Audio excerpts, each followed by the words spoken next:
we had to be mindful of where the audience is at any moment, and to know that to put the audience in the state of terror, you know, the state of not knowing what's coming, which is really the greatest form of horror to use in a movie, is to not show, to make the audience's imagination go crazy. And so part of that was, you know, knowing that, okay, do they think Dean is the bad guy? Okay, no, Jeremy is the bad guy. What's up with Missy? Rose, you can't, you know, we had to protect Rose like she was the last Bengal tiger. Like, we had to, like, protect that reveal. Yeah, so it was all about a balancing act, and about you? Never give up, never surrender.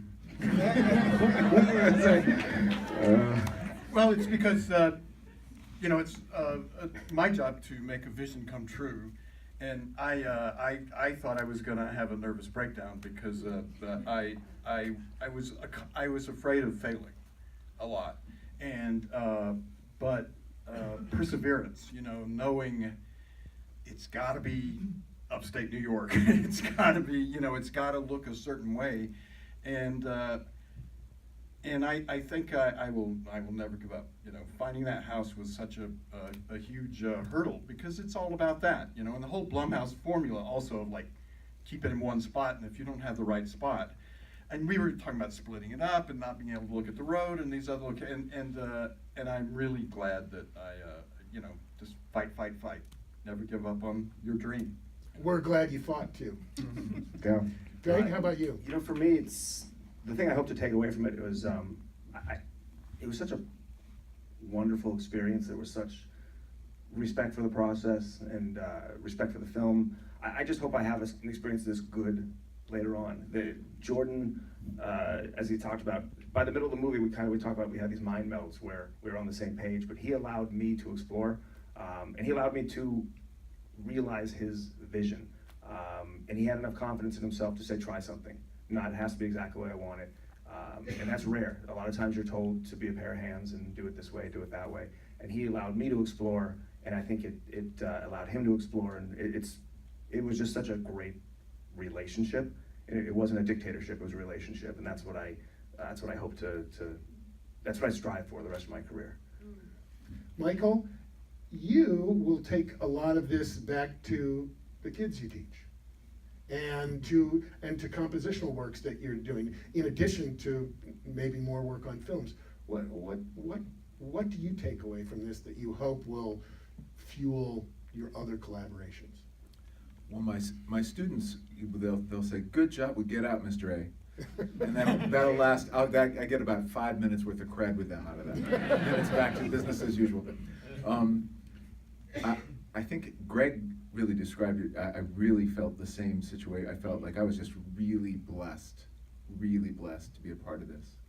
And there were times I was very stressed out, but I also really felt like I was doing something valuable. I had no idea that the film would be so well received, but it just felt like it was important work. If you do important work, that just gives you something that you can just shoot for no matter what happens. So I think that no matter what type of projects I do, I want to do work that I feel is worthy of any of the stress that it takes to get there. Thanks, that's good. And Jordan, you're a man, wears many hats, many capes. What's this?